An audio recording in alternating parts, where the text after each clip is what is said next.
And we're streaming. I think. Excellent connection. I'd like to see a picture. There I am. Good. Good, good, good. Let's see if it shows up here. Yeah, I actually have gotten worse at this, everybody. Ladies and gentlemen, I am actually worse at this than when I started out. No, that we don't want to. Okay, so we want this, and we want that, and boom. This is the way I do it because I am an idiot when it comes to boomer stuff. When it comes to technology, man, I am terrible. I am just terrible. I've actually gotten worse. I've actually gotten worse. So we're starting to live stream a little early, like I like to do, to make sure things are running. Seems to be running fine. So give time for people to get in here. Quick updates on various things that I'm doing. First, of course, this Sunday, tomorrow, I will be in Flemington, New Jersey, for the Flemington Summer Book Fest. I've never done this show before. I'm very excited about it. It's a whole new audience for me. I haven't been up north in a while. I was invited to come, which is very exciting. It's always nice when you're invited and you don't have to like call and call and call people. So great for these guys. So come on out to the Flemington Summer Book Fest, and there's a link in the description to my book tours, and then there's a link to Flemington, or you could just Google it. I mean, obviously. Other stuff I got coming out June 4th. I'll be at the comic book store near it's near Rowan University. I've been trying to line up a signing for a long time there, so excited about doing that. Then on the 12th, I'll be in Tom's River for the Jersey Shore Comic Fest. And that's at the Tom's River Elk Club on the 12th of June, that is. Then towards the end of June, on June 23rd, I'll be at Sunrose Bookstore in Ocean City on that's a Thursday, the 23rd. Then I'll be at Crossroads Comics in Pittman, New Jersey on the 24th, the next day. And then on the 25th, on Saturday, is a big weekend for me, I will be at the Willingboro Library at 2 p.m. So that's a big date. And then I got to get some stuff going for July. Yeah. So if anybody wants to invite me to their thing, interview me, people are contacting me. I've been contacted for 2 interviews now. I just did one for the Indie Comics Relay. That was a lot of fun. And then, I don't know, a woman starting her thing. I forget her name now. I'm sorry. I'm sorry to forget your name. I don't want to say your name. I forget the name of the blog. I think it's called Manual Focus. It's just starting out, though. So I'll be promoting that. I'm not sure when it goes live, though. It's not an interview. It's going to be like a text interview. So if it was going live, I'd be promoting it for a specific day. So I don't know when she'll get it posted on her blog, but I'll certainly pimp out the links. And I mean, I think it'll be good. I try to do a lot of these to promote things, and I'm in the midst of editing book 9 of the Pineys, which I'm, of course, very excited about. Very excited. Now this is going to be a live Hollywoke hot take, and for those of you who don't know, the Hollywoke hot take is the nexus of politics and Hollywood. Try to hit that sweet spot without getting, I don't know, ratioed or flagged or whatever you call it on YouTube. YouTube's been, I want to say it's been okay to me recently. I'm always very suspicious of YouTube because weird things happen.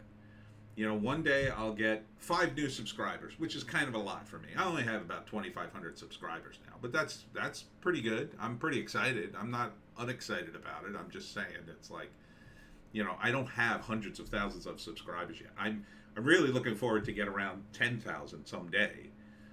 I hope the ball will roll down the hill a little faster now that I'm at 2,500. It kind of has, because 5 is kind of a lot for me. And I'm like, oh, 5 new subscribers, hooray. And then on some days, I get really solid hits. I get like I got 100 views today, which again, for YouTube, that's about right for some reason. Even though I have 2,500 subscribers, it's so weird. Like my average is around 25 for 2,500 subscribers. So that shows you how many people I guess subscribe and then don't really tune in or don't get notices. I think that's more the answer, because I had somebody the other day say, "Oh, I didn't even get a notice you were doing a thing." So, best thing to do is just watch the videos, because I always pimp what I'm doing in the videos. Now, I didn't pimp this yesterday, but I did pimp it on Thursday, I believe, and a few other days before that. Right, Joan? Joan doesn't remind me, so blame her. But, yeah, I mean, YouTube, it's weird. It's very weird.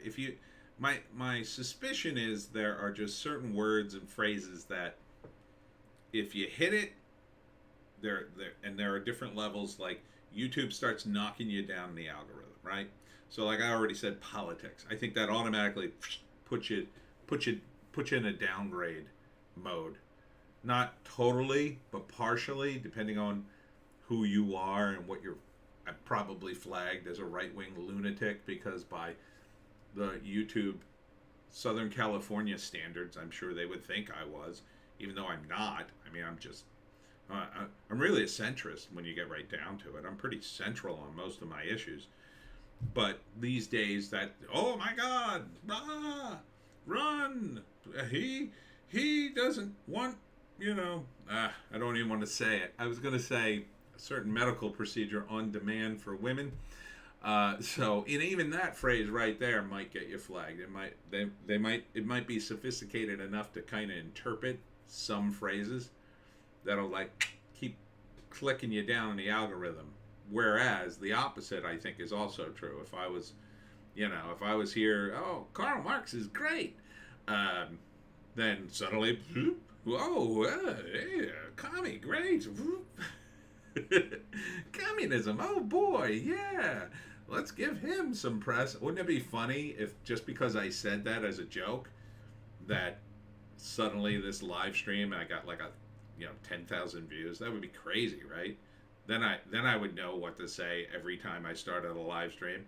Just start out talking about, hey everybody, communism sure is swell, and the algorithm can't read sarcasm. Although they say it's getting more and more sophisticated, I have trouble believing that. I think really it's down to a lot of manual stuff. Like for instance, I think on Twitter, I have been somewhat shadow banned. I think I'm probably on the Comicsgate list, even though I'm not in Comicsgate in any kind of official capacity.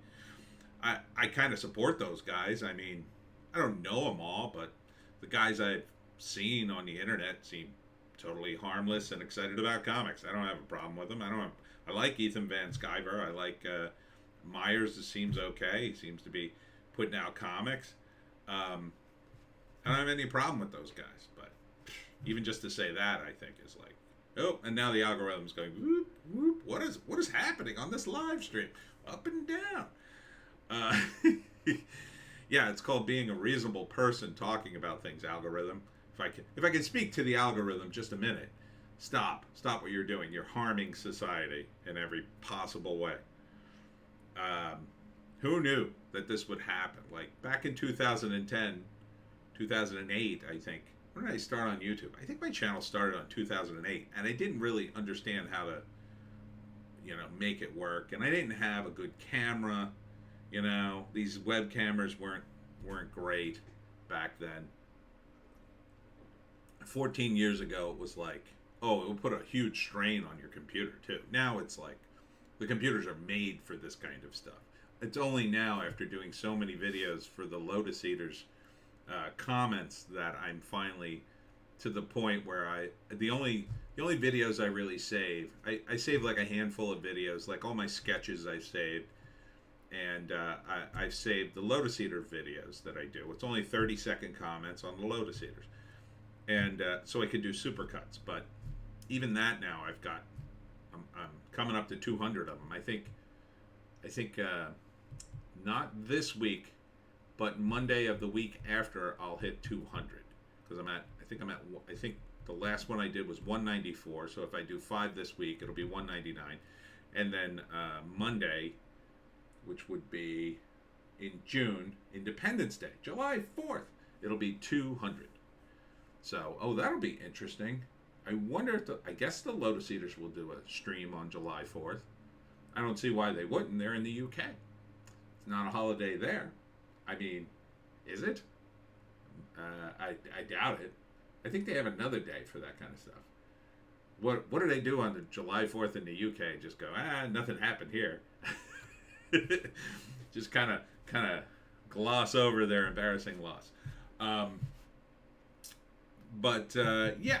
So anywho, and of course I'm doing the web comics. I got some freelance work I'm doing. I'm working on this show called Roommates.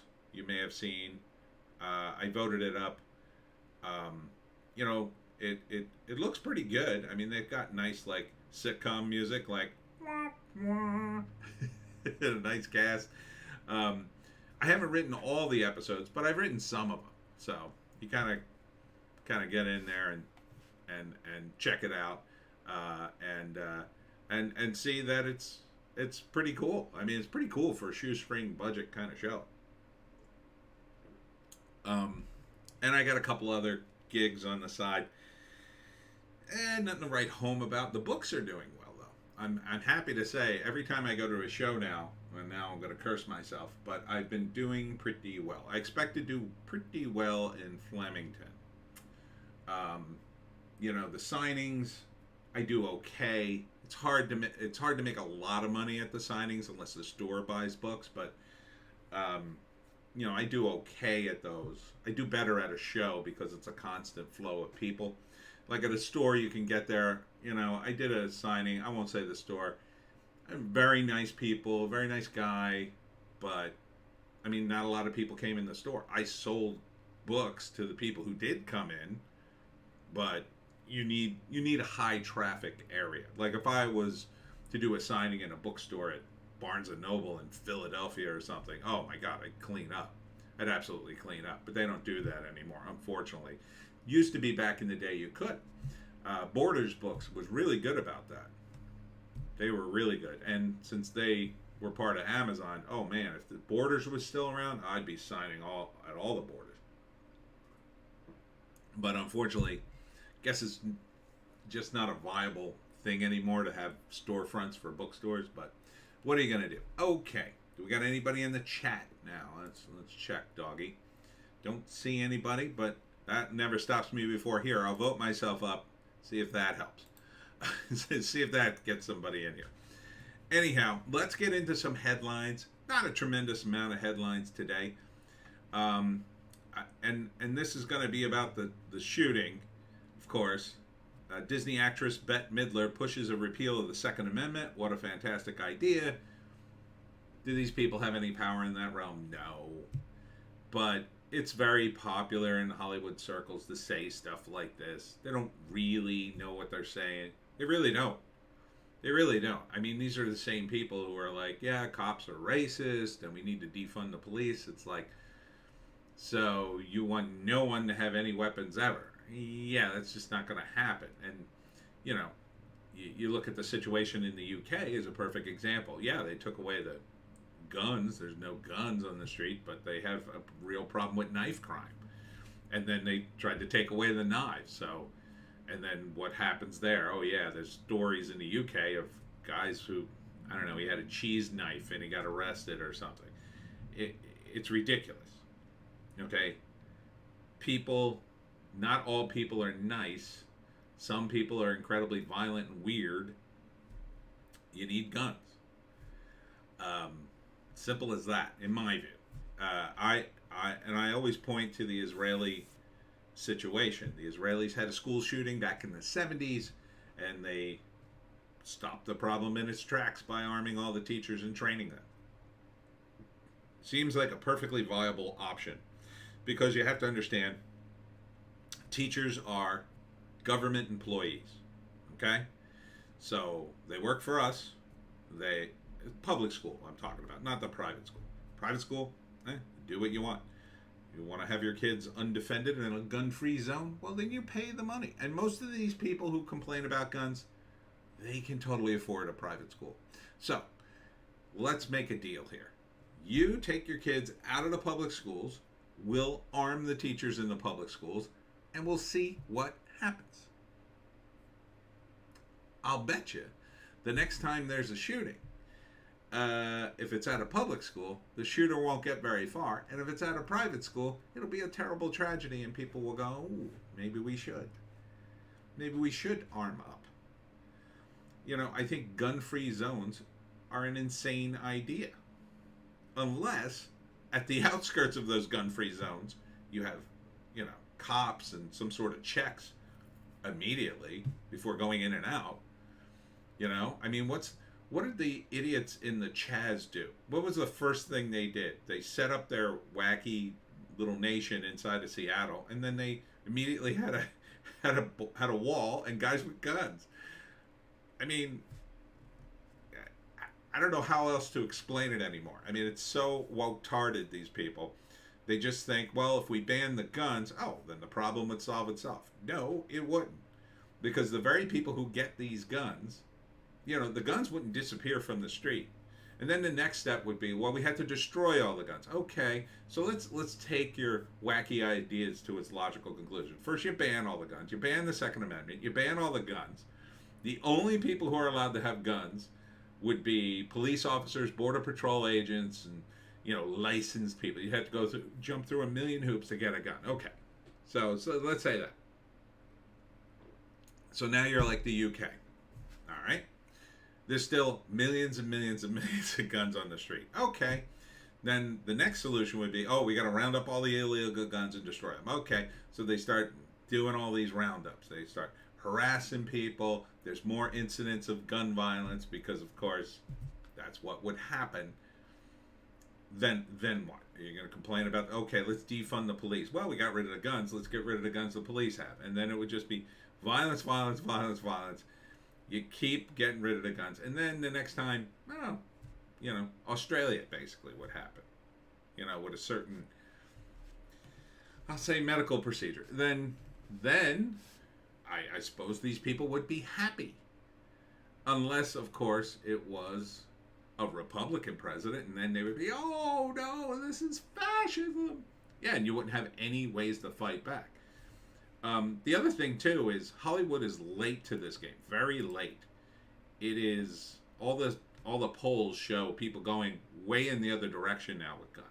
Even people I talk to who normally aren't gun people talk about getting a gun. You know, some people I know have guns, but there's some people who never talked about having a gun. One in particular I'm thinking of. He said to me the other day, like, oh yeah, I'd like to get a gun, but man, like, he looked into it, which he never did before.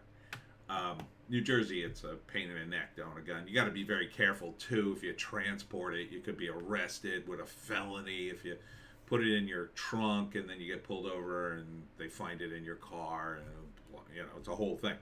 So you have to be very, very careful. You also have to be careful too in that if you own a gun and then you call the police to your house because of some incident, you have to be worried that the cops are like, oh, this guy's got a gun. We got to be on our toes, and then everybody draws their guns, and God forbid they make a mistake, right? But it's even worse if you have no gun, you're waiting for the cops, and they get there and they shoot you anyway. So, a lot of these people, you know, they live a charmed life. Bette Midler lives a charmed life. She's a millionaire. You know, she's in a very comfortable position. She's in a very safe neighborhood. You know, she could call the cops up. They would swarm her place in a matter of seconds if she got into trouble. She knows it, but she doesn't think about it. You know, she doesn't think about it. She doesn't understand that somebody living in a poor neighborhood is going to have to wait 40 minutes for an ambulance or a cop to show up. It's just the reality of it. You live in a poor neighborhood where crime happens all the time. You're probably going to be waiting. Poor people are the exact people who need guns. You live in a terrible part of a city, you're the exact sort of person who would love to have a handgun just for self-protection. So if you're walking down the street and some crack dealer, some knucklehead is in there and he's pushing people around or threatening people, you just flash your gun like, go F yourself. And then that guy will be like, ooh, he knows not to mess with you. Because, yeah, it's already the Wild West. The only difference is the gunfighters are all criminals. Harry Styles says, end gun violence, pledges to donate over $1 million to nonprofit Everytown, which I assume is some sort of anti-gun thing. This is another guy. I don't even think is he tuned into anything. I mean, he's just another pretty face who's being plastered. He's in movies. He's selling records. I don't care about this guy. I don't care about his opinion. I mean, so sure, join it, I guess. I mean, I mean, it's the smart move for his career, money wise. But it's got to make a difference. I doubt it. It's a good tax write-off for him. It's a good PR for his audience. Jamie Foxx, never thought I would live in a Christian society where they would let little children die over and over again. Where do you live? Oh, okay. You think America's a Christian society? That's weird. Like, it's a weird take to me because it's like, now you consider the United States a Christian society, and when people are arguing that it's not, it's a melting pot. Why do you say stuff like that? It's weird. Again, I don't know why these celebrities have to weigh in. Just say thoughts and prayers and then go on with your day. There's nothing much you can do. I mean, even if you're on the right side, I would say, and you believe, it's not really the gun issue. In this case, I think it was big time. The cops dropped the ball. Big time, I think. Even drilling down into that, what's that gonna do? You're not a cop expert. You're a movie star, dude. Be a movie star. Live your life. I don't know why everybody has to weigh in. I'm sure you're being asked, but, I'm sure Chris Pratt is being asked right now. And guess what? Don't hear a peep out of him. Probably because he's got more centrist views. Probably right-leaning, but centrist. And that's part of the reason he doesn't answer. But it's also just, he's a movie star. What does he need this grief? Why do you have to line up on the political spectrum for this?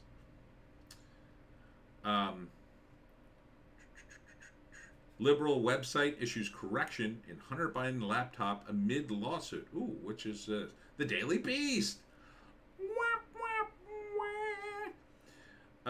Issued a correction in their story which claimed the laptop was stolen. The laptop was never stolen. It was given to the computer repair shop. Yeah, they asked for it back. Look, Hunter Biden's lawyer asked Rudy Giuliani for the laptop back. I mean, right there, that in and of itself is an admission. He asked for it back. Like if he had said, could we have the laptop? I believe he asked. I believe those were the exact words. He asked for it back. Back implies you had it to begin with. And let's imagine, okay, it's not his laptop. Why would he ask for it? Why wouldn't he just put out a statement? It's not my laptop. Because it is his laptop. It's obviously his laptop. Look at the stuff in the laptop. It's all over the internet. And, there's no way. The details are too deep. Like, yes, sure, maybe the Russians could make a fake laptop full of all sorts of personal details. But to get it all right, I mean, first off, they're Russian. There's a language gap there. Yeah, there are Russians who speak English, but they wouldn't get every subtlety, every idiom. They wouldn't nail every moment, every picture. I mean, just look at the stuff yourself. I mean, it's so painfully obvious that it's real. And Hunter's response when he's asked about it, is this your laptop? Oh, I don't know. Like, you don't know? How could you not know? Well, it could be, fake. Like, which I don't know what he said exactly. I don't remember the exact words. But he basically gave a wishy-washy answer. Like, if he had said, no, it's not my laptop, then you have an argument. Okay, it's not his laptop. Well, how did all this stuff get on? I don't know. I think my files were stolen. Like, if he was smart and not addicted to crack, he could probably have said something like, look, a lot of those are certainly my files. And there's a lot of personal information that they stole from me. And I've had my issues, but some of those files are not. And I'm not sure which ones because I haven't personally examined it. And you could also point to there are a lot of deep fakes. There are Photoshop things that go on the internet. Yes, I've done some things, but not all of that is mine. You could at least muddy the waters in a smart way that people go, maybe it's not all him. But he didn't. He gave some sort of wishy-washy answer, and then the only thing he said that made any sense was, well, yeah, I would have never gotten those jobs if I wasn't Joe Biden's son. I mean, this guy is supposedly a lawyer. I mean, he must be addicted to crack. His lawyerly answers are, I wouldn't want him for my lawyer, that's for sure. I'd be like, what are you doing, dude? Can you not think of a better answer than that? And keep in mind, too, that Hunter did an interview. It couldn't have been more sort of like a layup for him to, like, repair his damage. He knew going in he would be doing an interview like that to help him and his father. So, it wouldn't have taken long to do a few hours of prep. Okay, here's what I'm going to say. All right, they're going to ask me about the laptop. What do I say about that? How about this email? Like, I was taking a lot of drugs. Like, you muddy the waters to the point of ridiculousness, and you try not to look too evasive. Like, you're like, oh, I'm trying to be honest here, but I was in a real bad way. The next question, of course, would have been, well, why should you not go to prison? Like, if he was being honest, he should have said something like, well, maybe I should, but now I'm in rehab, and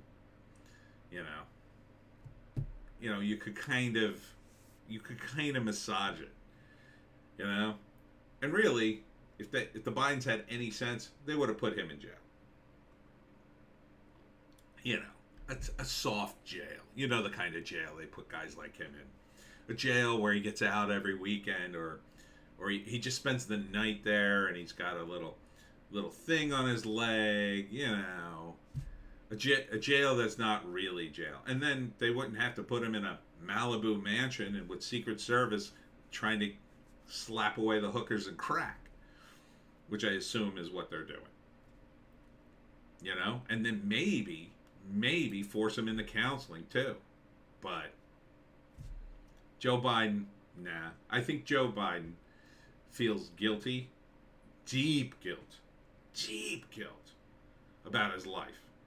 First, Hunter's mother died in a terrible car accident, which Hunter was in, I believe, which effed him up. Let's be honest. It had to have effed him up.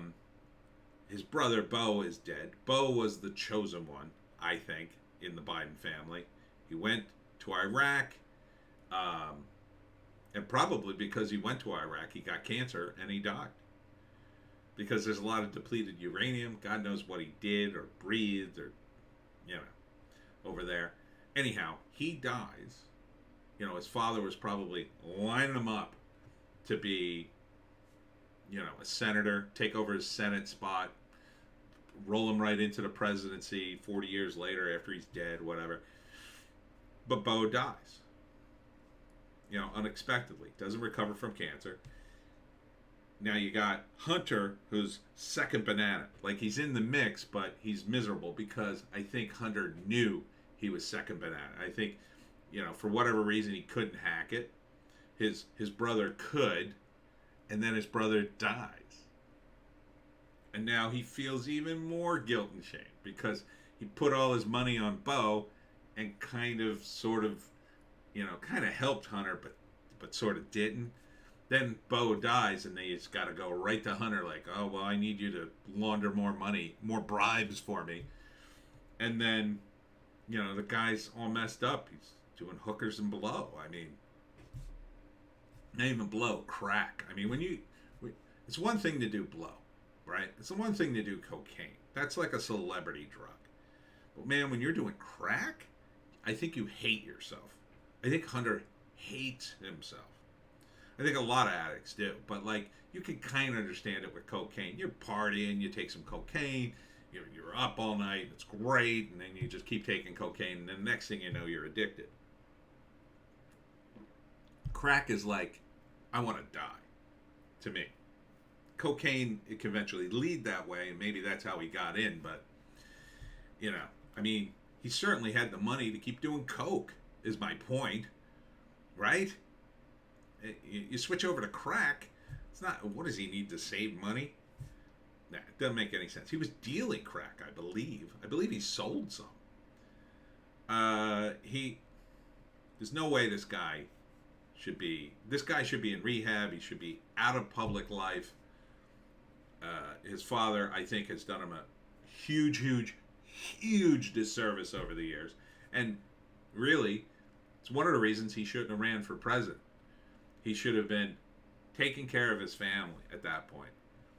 If he had just left after Obama, right? Wrote a book, and do all the things ex-vice presidents do. Took care of his family, took care of himself, and didn't become president. And Trump would have gotten his second term, probably. And look, Trump probably would have gotten his head kicked in on a second term. Hate to tell you, because he would have lost the Congress. He would have been battling them day and night for 2 years. And then the midterms would have come around. Yeah, he would have gotten the Congress back and probably finished strong, but it still would have been a nightmare for him. When Trump comes back, he's going to have both houses. He's going to have both houses. It's going to be strong. He might have a veto-proof majority by the time he gets back in 2024. Because keep in mind, there are more elections in 2024. The Republicans, it's going to be a red tsunami. They're going to take back the House and the Senate, likely. Then in 2024, I think they got nowhere to go but up. You think they can't blame the Democrats for 2 years? Think again. Think again. Because the moment those Republicans get in, start turning the boat around, and things start to get better, people will notice. People will notice, especially financially. Because the first thing I think they're going to do is say, well, we got to do some drilling. They're going to try to force Biden into some drilling. And if Biden resists, then it's even more blame on the Democrats, assuming Biden's even in. Now, I personally think the moment January 1st, 2023 hits, Biden's out. He retires, hands it off to Kamala, because the DNC is deluding itself, thinking they could have 2 years of Kamala and then 2 more terms of Kamala. Or whoever takes over the slot. Now, it might be that Kamala is so unpopular, and she's just terrible, that they slide somebody else in there. I don't know who they could get. I mean, Pelosi? Is Pelosi going to live that long? What is she going to be, 100 as president of the United States? I don't know who's left. Schumer? Is Schumer even in the line? It's, so what? I don't even know. I think McCarthy would be next in line, isn't he? Because, yeah, you're gonna have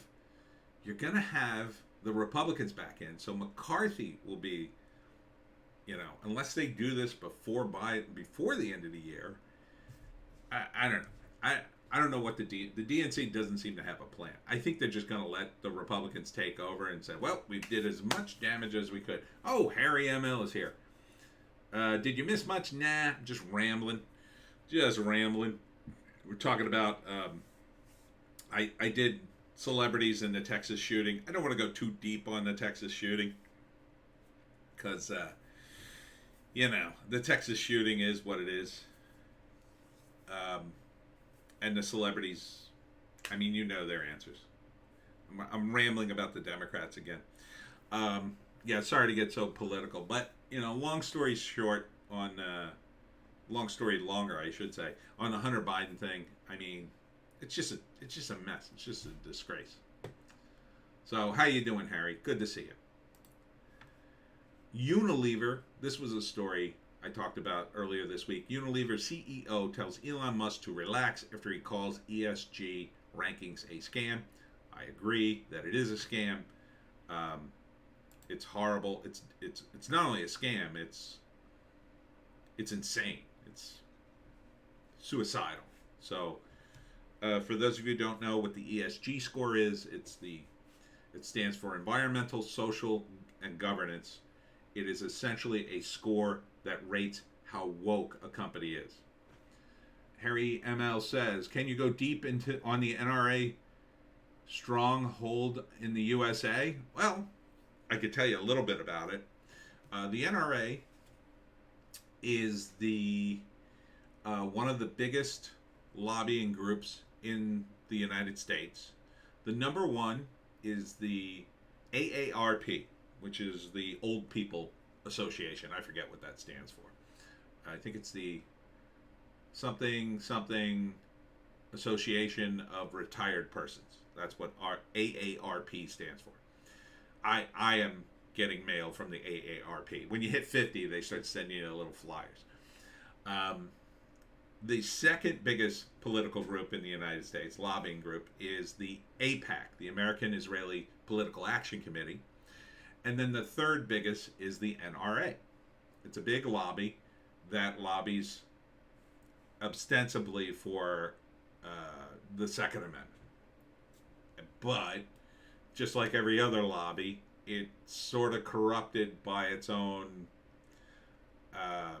length of time of being around, because over the years it's made bad decisions, cucking to various things and compromises in an attempt to sort of continue its own existence, that it's not what it was. Now, before I get too deep into what the NRA is about, I'll tell you my stance on guns. I am a libertarian. I'm all about the guns.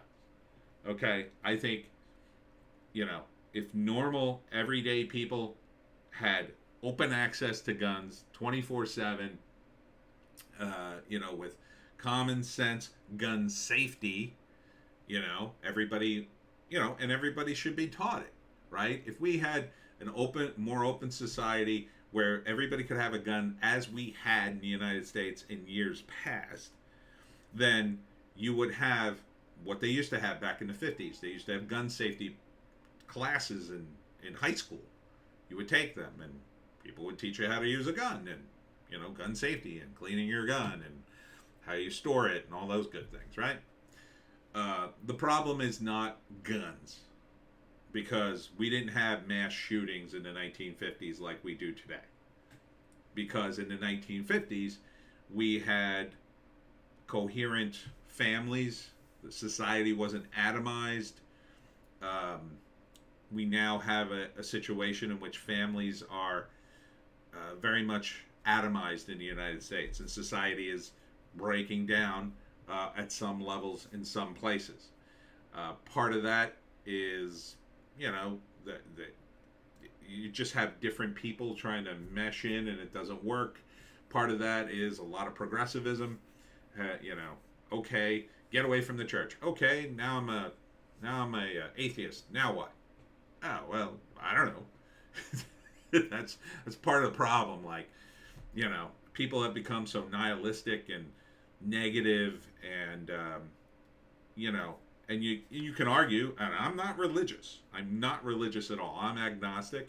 I don't believe that organized religion is a good thing, but I do believe in a coherence of, society. I mean, I'm not a extrovert. I know my neighbors, but I'm not like the guy who introduced myself to my neighbors when I moved into the neighborhood. I just sort of randomly say hi. I'm friendly, but I'm kind of shy. I don't like to bother people. I feel like I'm bothering them, but I know my neighbors well enough, I guess. The longer you live, it gets a little easier to do that kind of stuff. So, if we had more of a coherent community, then you kind of don't, most people, and people could have guns, then people wouldn't even need the guns, right? You wouldn't need the guns, you'd have options. And so when somebody decides to rob a house, it'd be like, ooh, do I want to rob this guy's house? He could have a gun. But when you look at a place like Chicago, when you look at a gun-free zone, when you look at a gun-free neighborhood, which is insane in my view, a criminal's going to say, oh, gun-free, let's go. We'll just hold everybody at gunpoint and rob the hell out of them. And some people do that. You have to understand that. So what is and I'm sorry, I'm going way around the bend to get this. So what is the NRA? The NRA developed when, gun control legislation started to become a thing. And they are like a political party here. I'm not a NRA member because I don't think they go far enough. They're not good on the issue. They're not good enough on the NRA issues, on the gun issues. They're kind of a political group now. So when Trump goes there and has a thing, it's like, it's political. They're representative, of the gun lobby, of people who are supportive of 2A. And the original founding of this nation was all about not having a standing army. The idea was everybody would have a gun, right? So how do you invade a country if literally everybody has a gun? How do you invade it? You can't. You simply can't. You could argue, well, we'll just nuke it. Well, then that doesn't really get you the country, does it? You really want to take over a radioactive wasteland? What's the point? It's not like, yeah, okay, they'll have planes and bombs and stuff, and they'll kill a bunch of people, but whoever's left will be armed to the teeth. So, that was the original thing of the founding fathers. It's part of why the United States, nobody would invade it. You'd have to be insane to invade the United States. Even if you take nukes off the table and planes and everything, you just couldn't take it over. Now, could we take over Australia now that the Australians have given up their guns? Sure. Because you know who has the guns. You know where to bomb, right? You bomb the police stations, you bomb the military things, it's over. Harry says, you mentioned Elon Musk earlier. What do you think about him taking over Twitter? Do you think Twitter will be less woke? Yeah, I think it'll be less woke. Because Elon will reinstate people. He'll reinstate sanity. He'll reinstate sanity to Twitter. He'll make it like any normal person would make Twitter. And a normal person would say, okay, yeah, we don't want any racism on the platform. We don't want any, threats. We don't want anything illegal. Probably would ban illegal porn. Maybe put limits on legal porn. Have like a switch. So like there is a switch on Twitter, so you could get the porn out of your feed. I was subscribed to. There's a porn star. What's her name? I forget. Riley something. Anyhow, I had subscribed to her because some of her posts were kind of funny, and she's kind of hot. But man, she would post like porn in her feed, like hardcore. Oh, today I did this, and you'd just be like, Jesus, that's a little too much. So eventually, I clicked the Twitter button that like keeps the porn out. So yeah, it'll be less woke. It'll still be monitored. I mean, the point is not to have it monitored for politics.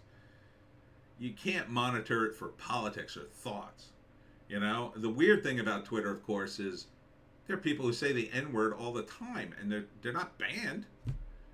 You know, and should they be banned? Well, that's a discussion, but I think ultimately no. I think it's not great, but I mean, you have all the tools to ban people from. I ban people on my Twitter feed all the time. I don't like it. Screw you. I just ban them. I don't have to put up with your crap on Twitter. What? I'm there to promote my books.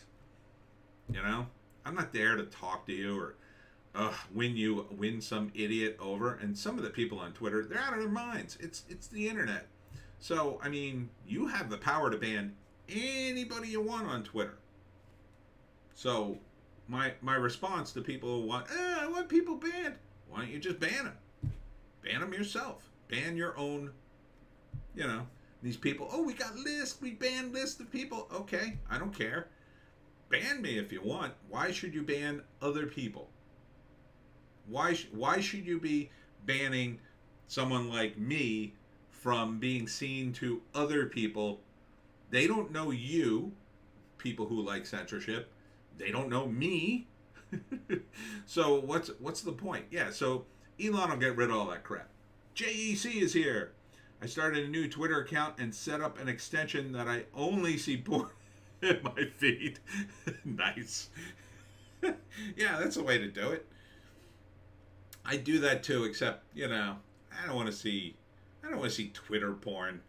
It's not the kind of porn I want to see. I mean, I guess I could, but I don't know. It's a little too wacky. Because be careful, JEC. Twitter has had problems with that. You know, it's not carefully monitored. Like if you go to porn sites, those guys, they're under the gun, man. They gotta monitor that crap. They still get flagged for it every once in a while, but they're supposed to be. I mean, they're at least being scrutinized. Twitter has already proven time and time again, not only have they not gotten rid of some of the illegal stuff, they've actually defended it, I believe. I believe in one case they defended it in some weird way. I was just like, whoa, that is... So I don't think Elon would do... I think Elon would get rid of all the illegal stuff and just obey the law. And he would make Twitter a free speech platform. So when you look at the Arab Spring guys were using Twitter, and then Twitter... I don't know if Twitter eventually started banning certain people, I guess, or, I don't know, giving the government control of Twitter. No, they shouldn't do that. Twitter should be... And all the American platforms should be an American platform. It should be based out of the U.S. If some third world country wants to ban it, tell them to go pound sand and keep putting it out, and let people, you know, use VPNs or whatever to get at it and say whatever the F they want. Other than threats. I mean, okay, threats. You don't want threats. That's illegal. That's illegal under our laws. Under most laws, you can't threaten people with bodily harm. Yeah, ban them. If you concentrated on that kind of stuff, then someone like this Texas shooter, who 4 years ago was arrested, it's come out now that 4 years ago he was arrested for saying stuff that he was going to shoot up a school or whatever. I guess he was 14 then. Then he was on Facebook apparently saying that I'm going to shoot my grandmother. Then I did shoot my grandmother. Like that, he wasn't immediately flagged by a platform like Facebook, and then the cops alerted. It's disgraceful. Because go ahead and try to do, you know the things that Facebook won't tolerate, or Twitter, or some of these platforms. They won't tolerate things like dead naming.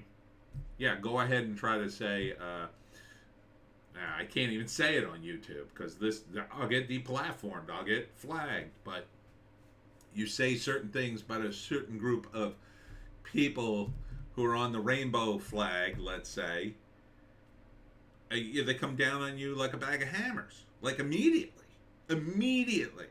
So you're telling me that Facebook's algorithm couldn't detect I'm going to shoot my grandmother? Like, he didn't hide it. And unfortunately, a lot of people who have gone off the deep end, they're not going to hide it. Because they're just like, okay, I've made up my mind. So Facebook should be concentrating primarily on people like that. People who are committing actual crimes. JEC says, Ellen Page, say her name. Oh, well, there was Ellen Page, now it's Elliot Page. Just reading my comments, YouTube. Don't flag me. Yeah, Elliot Page is I don't know. I can't really say too much about it because it's YouTube and we're on the live stream. But yeah, I find it odd. But you know, I have a friend who's trans, and you know, she does what she wants. I don't fault her for it, but it's odd. I mean, and it's like, it's a big step too. I mean, it's not a small step, and there should be, you know, my friend went through a lot, and she went and she talked to people. You got to talk to people. You really do. You got to go to therapy. Look, there's no stigma with therapy really anymore. Maybe a little, but not really. I went to therapy after my divorce until my therapist was like, "Why do you keep coming here? You seem fine." And I'm like, "Oh, okay. I guess I've won therapy." But, you know, sometimes you just need to vent. This Texas shooter, I mean, if he had gone to therapy and was venting on a regular basis, maybe he wouldn't have shot anybody. Maybe he would have, but the therapist would have flagged him before he bought the guns or something and gotten him real help. Because it's always around that age. It's always around the age, like, late teens, early 20s. That's when certain mental conditions come. That's the Aurora shooter. You know, he was a neuroscience major. So that kid was smart. He's going to school for neuroscience, and turned out he had a very severe case of, I guess it was schizophrenia, I want to say. And the poor guy unraveled, and with tragic results. So you got to get to people, and the only way to get to them is to have therapy, and the only way to do that is to destigmatize therapy as much as possible. Give tax breaks to therapists, even if they're unlicensed, you know, as long as they're not going to do anything extreme and they're just going to sit there and listen, you know, it could be fine. You know, anybody could be a counselor. You know, if you go to a counselor and just talk, and it's private, and you know that what you say is not going to, as long as you don't say anything illegal, you go into it with that. You open your purse or whatever and just say, "Oh man, my life sucks. It sucks. Everything sucks." Then at least you're able to vent and release that pressure valve. These people don't have a pressure valve release. The Texas shooter, I think, is a primary example of that. But anyhow, yeah, so getting back to ESG and Elon Musk, yeah, the ESG woke thing is terrible. I think it's a total scam. You know, and Unilever are the guys who own Ben & Jerry's. Ben & Jerry's were the guys, their Twitter feed started saying stuff about Palestine. Now they're getting banned left, right, and center, which I find hilarious. And it's a shame, too, because I really did love Chunky Monkey, but I shouldn't eat it anyway. Now I only eat ice cream at Royal Crown in Hamilton, New Jersey. If you're ever in South Jersey, do yourself a favor and go to Royal Crown Ice Cream. Please, you'll thank me.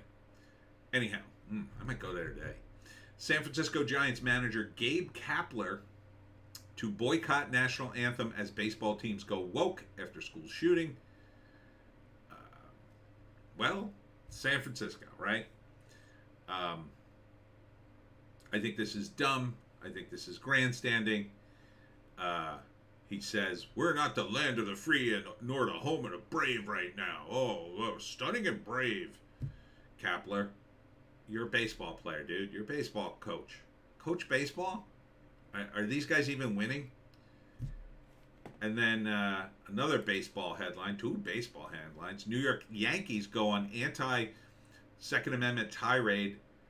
4,100 Latinx people die from gun violence in the U.S. And that's a weird take, isn't it? First off, stop using Latinx. Latina and Latino people hate the term. Number one. Number two, why are you just pointing out Latino people being shot? What? It's weird, right? It's like, why did you just pick that group of people? Were they just in front of you when you were writing a press release or something? Like, why pick that group? A lot of people get shot. It's bad. Again, repealing the Second Amendment wouldn't work. I don't know how else to explain it. Look, Switzerland, I believe it is. Everybody in Switzerland has to serve in the army. I believe it's Switzerland. And part of the service is their standard gun is this machine gun. I believe it's an M5. I think it's Switzerland. Anyhow, everybody serves, and then when you're done serving for a year or two, you keep the machine gun. So literally, everybody in Switzerland has a machine gun in their house. I assume hundreds of machine guns exist in Switzerland. Now, when's the last time you heard about a school shooting in Switzerland? When's the last time somebody went on a rampage in the land of chocolate and skiing? It just, the United States has 350 million people or so. It's got a lot of people. It's a lot of open space. For the most part, most people, when you look at it at a per capita level, when you look at the stats correctly and compare it to other countries, it's not as nearly as bad as you think. And you also have to factor in that most other countries don't have freedom of speech, freedom of the press. So you could have a country, potentially, let's say, I don't know, in the Middle East, that has perfect stats, or in South America, or wherever, has perfect stats. Like, oh, we have almost no gun violence. Except, it's probably not even true. Like, I'm sure China would say, oh, we don't have gun violence. And, you could argue that maybe they don't because their entire population is oppressed. But that's not the same as the United States. Okay? If everybody had a gun who was an adult and not a lunatic, you'd have a polite society. Because no matter where you would go, you'd have a gun, and the people there would have a gun, and you would know that. So, when somebody got mad, do you think it would just turn into the Wild West? No. Because let's say there are all these stories about people who got shot in a movie theater, right? So let's say you're in a movie theater and a guy's talking and he's ruining the movie for you. So your choice is, oh, do I confront this guy? Well, he's probably got a gun. He's a big loudmouth. No. You go to what you should do. You go to the theater people and you say, this guy's talking in the movie. Could you please tell him to stop talking? And then what happens? Well, 3 theater guys go down there, probably with their guns, and say, excuse us, sir, you're going to have to leave if you're not quiet. Now, that guy has to make a decision. Do I throw up my hands and then start waving my gun around? No. Because everybody would have a gun. That's how it works. It's mutually assured destruction. Now, the reality is not everybody would even buy a gun. Because you would just have that option. So a lot of people just wouldn't do it. Either they can't afford it, or they're just lazy, or most people are safe. Even now, most people think you're safe. So they just wouldn't buy it. Or they'd buy one at home, they'd keep it at home, whatever. So most people wouldn't even carry the damn gun, because it would be safer. And then over the years, the safety would lull people into, well, I don't have to take the gun everywhere. Right? Unless something happened. And it's a great equalizer, too. And maybe you're anti-gun. I don't know. The great equalizer, of course, for women. A woman who gets attacked, manages to get her gun, even a little snub-nosed thing, and pulls it out on an attacker. Can feel safe. Old people, same thing. If someone busts into your house and you're 87 What are you going to do? You could say, well, they could run. Yeah, assuming they even hear them, assuming they're up. I'm getting my glasses. I'm looking around, trying to figure out what the hell's going on. Maybe something fell. Maybe my cat knocked something over. Next thing you know, I got two young guys beating me up, and I can't do anything about it. If I have the gun, at least I have a chance. At least I have a chance to go, hey, get out of here. And then, you know, those guys probably wouldn't rob the house to begin with. That's really the deterrent. Yes, there would be drug addicts who, oh, I don't care, let them shoot me. There would be professionals who would stake a place out or find out, oh, this guy doesn't even have a gun. Nah, we're good. But overall, it would tamp things down. And that's the reason we have guns. Not just for home protection, for safety on the world stage, so we don't turn into Australia. So I hope that explained it. I know people from other countries. I dated this girl from Canada, and the first thing she asked me when she was coming down here was, "Do you own a gun?" And I'm like, "No, I don't have." Back then, no was the answer, and she was like, "Is it going to be difficult to get around?" Like, she was literally envisioning an America in which we ride around the cars and like, get away from me, blam, blam, blam. And it's not that way. It's not that way. Yeah, there is gun crime. In Chicago, I don't go to Chicago. They have lots of gun laws. It's that way in New York. It's getting bad in Philadelphia. Tons of gun crime. They have tons of gun laws there. Yeah. So, specific to the city. So, gun control does not work. Does not work. Moving on. Andy Dick will not be charged following sexual battery arrest. I don't get what's happened to this guy. I guess it's drugs. But, I never thought Andy was funny when they cast him as the replacement for Get Smart. Get Smart, the old show, I loved it. Andy was just, there was no way he could do Get Smart and make it work, in my view. It was an impossible comedic task. Don Adams watch that show. It was absolutely perfect. But Andy has been it seems to me, he's been on a tear for years, doing drugs, getting involved with stuff like this. It's like, I don't know what to do with this guy. Like, this guy is a problem. I think this Andy Dick is a reason to have a gun in a house, quite frankly.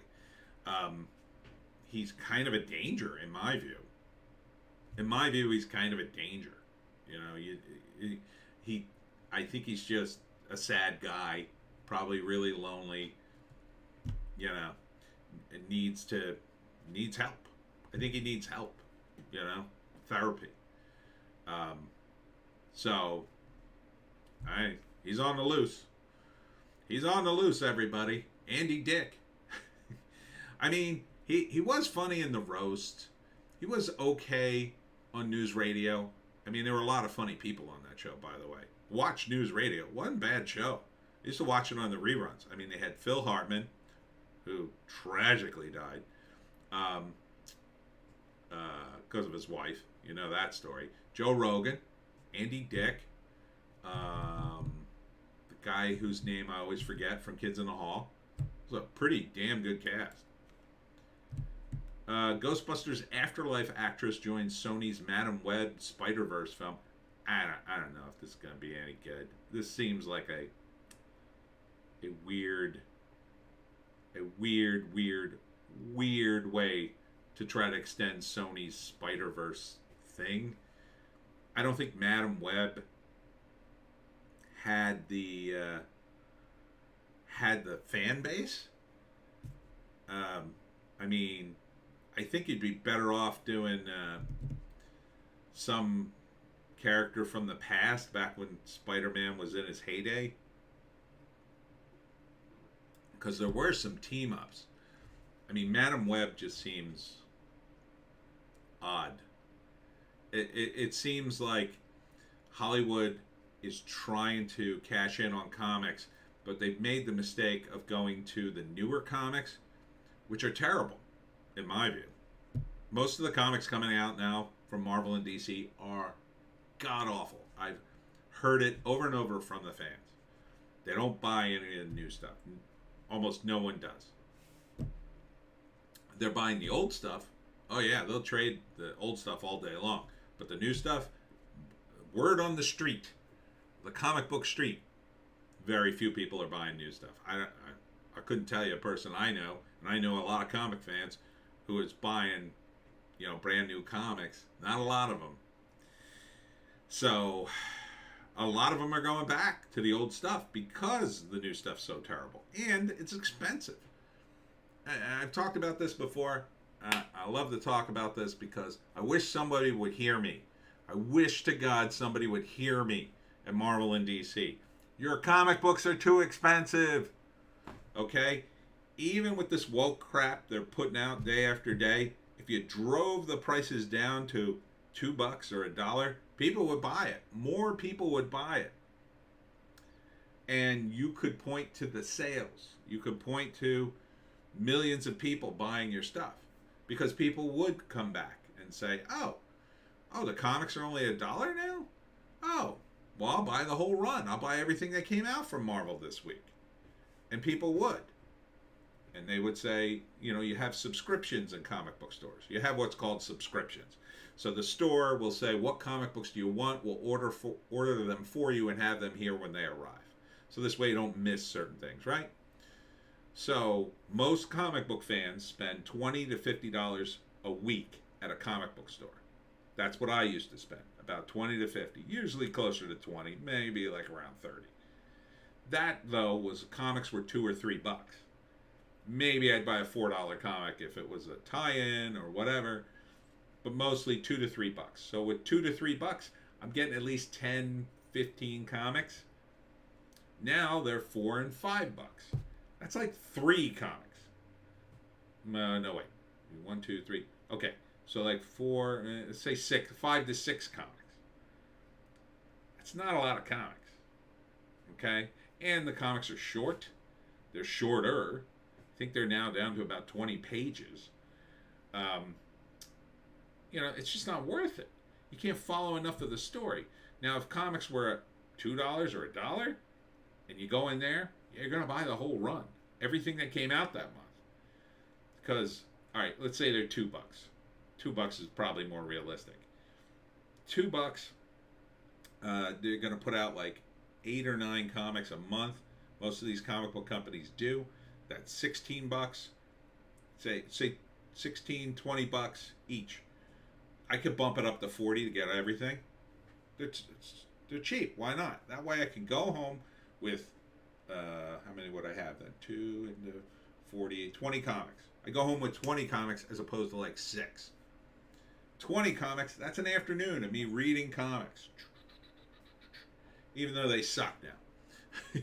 But at least they didn't cost me a lot. And it drives the collectability. Now, the comic book companies don't really make any money on the collectability, but it keeps the fandom happy. It drives the fandom. So, I don't know. This is a wrong one to develop, in my view.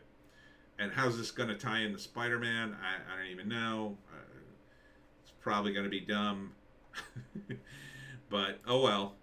It's Sony, so it probably won't be that dumb. Report claims Warner Brothers and David Zaslav are unhappy with J.J. Abrams' slow progress with Bad Robot's DC ventures. Good. Fire him. I've had quite enough of J.J. Abrams, thank you. Quite enough. Yeah, the first Star Trek movie was okay. He could have built something off of that. He didn't, in my view. They went right in the remake of Wrath of Khan, which, okay, guess you made some money, but dumb move creatively. Wrath of Khan is great. Wrath of Khan, best Star Trek movie. Best one. By far. I would say, Wrath of Khan. Could watch that all day long. It's great. Fantastic pacing. Shatner, before he got super old, with his toupee 3000. I have a friend, he worked in Hollywood, and he saw Shatner without his toupee. He saw him getting it put on. I was like, wow, that must have been a shock. It must have been like this scene in Star Wars when the Darth Vader helmet came down, except it was Shatner and his toupee. But yeah, this is the problem with a guy like J.J. Abrams, I think, or any guys who just go for the money. When the money stops, then Warner Brothers goes, why are we paying you? But at least if you did something critically acclaimed, right? Or, not so much the critics, but the fans like it, right? Because even if they did something that wasn't that big of a hit, but the fans love it, it has legs, and that transfers into, Blu-ray sales or just that goodwill with the fans. You would see fans want more of the movie. And your franchise is healthier because of it. So in the long term, it's better. So yeah, get rid of J.J. Abrams, I say. I mean, he's not the wonderkin he was. If he was ever. And I don't think he listens to his screenwriters at all. I think I think his kind of filmmaking is extremely cynical. And even with cynical filmmaking, the first Star Trek movie he did was decent. It was watchable. I liked it. I'll say it. I liked it. It wasn't Star Trek. It was, modern Star Trek, but it was fun. I at least laughed at it. I had an exciting time. I think they just did two typical rookie screenwriting mistakes is to do things too big, too fast. So blowing up Vulcan and destroying a planet is too much. Didn't need it. Too big. Too big of a move. It shows the ham-fistedness of it. It shows your lack of creativity when you're like, oh, we're just going to murder half the characters. Could it be good? It could be good, but it's probably not going to be good. It's a move that shows how your own inability to create any kind of drama within the box you've been given. You say, oh, no, give me a bigger box. Or no, let me break the box or whatever. So yeah, get rid of JJ, I say. Kim Kardashian, Pete Davidson, and Colin Jost making Staten Island Ferry sexy? Okay. So, for those of you who aren't up on this story, apparently some of the guys, including Pete Davidson, bought a Staten Island Ferry, and they're going to turn it into a comedy club. I guess. Oh yeah, this is Colin. Yeah, they're supposedly going to turn it into a comedy club or some kind of club, I guess. Which I guess is a good idea. I don't know. I don't know if it will make money in New York in this economy. Yeah, let's go to the ferry club. I guess. I mean, in one respect, it'll be cool because if the people in New York aren't in the club, you can go across the river to Fort Lee, say, hey, you guys want to come into the club? You know what I mean? Like, they can move it around. So, but then again, like, you're in the club, you parked your car somewhere, and it's like, all right, I'm ready to go home. You can't leave because we're in Fort Lee. Crap. I don't know how far they're going to move the club. Then you'll be stuck in the ferry. But then again, that could be good for, the bartenders, right? Well, I'm stuck in the ferry. Give me another drink. So I don't know. I don't know if this venture is going to work. There's also some other problems with it. You're going to have a bunch of drunken idiots on a ferry. What if one of them falls overboard? You're going to need to account for that. I guess you're going to have a guys patrolling the perimeter, and you're going to have a rescue plan, and then that'll grind everything to a halt. Like you got a club, and everybody's having a great time. Some idiot fell over. Stop the ferry. Now everybody's stuck, and Now we have to do this and get the cops involved. I don't know. I don't know. I think it's good and bad. It could be good. It could be good. I don't think these two are particularly all that funny. Pete Davidson's, I've seen him in a couple things okay. I don't know. Maybe he'll be funnier once he gets off of SNL like everybody else who left SNL. So, she's pretty cute. Moving on. Netflix adds graphic violence warning ahead of Stranger Things 4 premiere after Texas shooting, which I feel is dumb, unnecessary. But this is what I think. There's another. I thought I had another headline about another. Yeah, this one. Disney did it too to Obi-Wan Kenobi series. I mean, contains violence against children. Who the hell would want to watch that anyway? I really don't want to watch a show that has violence against children in a Star Wars series, judging by how they treat the characters on Star Wars. So these warnings, I mean, what do they do? It's, again, it feels just like virtue signaling from the companies. Oh, we're good people. Yeah, you didn't have these warnings before. We're being sensitive now. Yeah, what happened to all the warnings in all the other movies you make?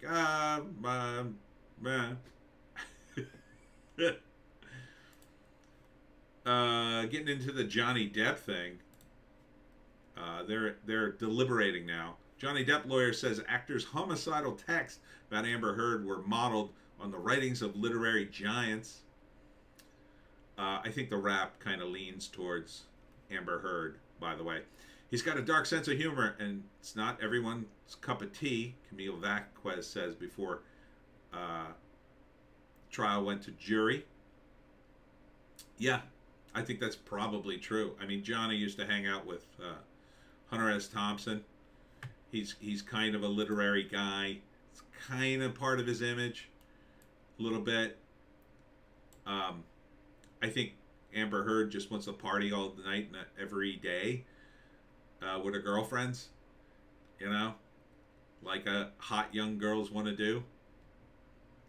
So I think Johnny would say that stuff and it would go right over her head. But, I mean, it was clear to me what was going on here, in my opinion. Amber Heard was hot and crazy, and Johnny made the mistake we all make.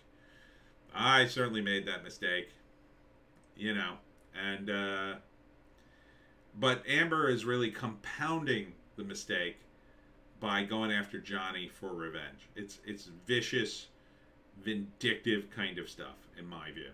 She went after Johnny, tried to hurt him. I don't know why. He seems like a nice guy. Everybody they've trotted out in this trial loves Johnny except Amber Heard and her sister and maybe Ellen Barkin, and that's about it. And they're already, laying the groundwork to come out at us to say, oh, Johnny's too powerful. It's the patriarchy. Yeah, I don't know. No, I don't think so. I think in this case, first off, Amber has millions of dollars. She's not broke, although she might be after this trial. She certainly had enough money to hire all these lawyers. But I think with Amber, like a lot of, again, it's not all women. Some women are very responsible people. But women have, they have more access to being sheltered and entitled. And when that goes wrong for women, when it goes wrong for men, yeah, bad things can happen. But men, even men who are, spoiled, rotten, rich guys, their fathers will still say stuff to them, and their mothers too. You're a knucklehead. Stop doing that. With women, they almost never do that. Unless, you've got a good parent. Unless you've got a good parent to say, no, honey, you can't go that far. But they give women more latitude, I would say. Because women have their privilege, they're the protected sex, and they want to be equals, but you can't be the protected sex and be equals. And that's part of the problem. That's part of the paradigm that's happening. I think in Amber's case, she's just taken that to the nth degree. And I think she's a total drama queen, too. I mean, it seems obvious from the recordings that Amber thrives on that drama. She thrives on it. Oh, she loves getting into deep arguments. Just, I can't imagine having to listen to that voice. That must have been like a drill in Johnny's brain. And look, I've been in relationships. I've been through stuff like that. Not as bad what Amber heard, but one girl in particular I'm thinking of. Anyhow, Batman Fortress writer Gary Whitta defends Batman fleeing from Antifa Black Lives Matter style rioters. Well, he doesn't really flee. My understanding is he decides to say, oh, it's not my job, basically. Which flies in the face of, I don't know, 50, 60, 80 years of Batman. Like, Batman is about law and order. Always has been. You know, I can't imagine the Batman from the World War or the World War II era letting riots happen. I can't imagine the 50s throw a bunch of gas pellets and then come in there and knock everybody out or take away their weapons or help the police corral them. Why wouldn't he? Why wouldn't he? If these people are going to burn places down, yes, Batman would absolutely step in. If they're just going to peacefully assemble, no, he wouldn't. Of course not. If you're peaceful. But if they're going to start yelling at him and throwing bottles in his direction, you know, I don't think first off, I don't think Batman would want to be seen by the rioters, and he wouldn't be. He would just sort of be monitoring the situation, and then when one of these a-holes threw a Molotov cocktail, he would step in, swing down, throw a canister off his utility belt, which would put out the fire, and then he would go after he would tag the guy. As he dropped down, he would tag the guy, put out the fire, then use his bat tracking thing to track him down. Now, it might be a drama where it's basically a college kid, a scared college kid, and then Batman teaches him a lesson about being responsible. Something like that. As opposed to, you know, these guys who are probably making a stupid political thing. 16-year-old rapper 23 racks shot dead while filming music video. That's not good. This is in the southeast section of the district, which I assume is New York. Oh no, it's DC. Thursday morning. That's a shame. Police are offering a $25,000 reward for information leading to the arrest. Part of the problem with the rap game, I mean, when I did Complete Mafia for D20, I would make different gangs, and then one of the subgroups of the gangs were rap gangs, where 50% of them are actually criminals, but the other 50% are just entertainers trying to get that street cred. It's dangerous, you know? It's dangerous. You come from these neighborhoods, they're dangerous. But again, where's the gun control? Oh, DC's got gun control. Oh, they got gun control all day long. How's that working out? Not so good if you're a 16-year-old rapper. You know, the guys who have the guns are running around shooting people because they know nobody will confront them. They know most people don't have guns. Only the thugs have guns in those neighborhoods. If everybody on the street had a gun, you think those guys would run around shooting? Gun control only takes the hands out of law-abiding people. It doesn't take it out of the hands of the criminals that shot this kid down. Joe Biden releases video with Selena Gomez on mental health. Well, that ought to fix mental health. I mean, Dr. Selena Gomez, of course, has many things to say. Hey, does he even know who she is? Does he even know where he is? I couldn't believe this. I still can't believe this. First, there's this movie, Peter 5'8". I like that title, by the way. Kevin Spacey received support of Peter 5'8" producers over charges of sexual assault, which I assume they would, because they literally just put this trailer out, and then like 2 days later, boom, he's being charged again. And again, I don't even know how he got into a movie. Look, I kind of do. You know, because you're a filmmaker, you're taking chances.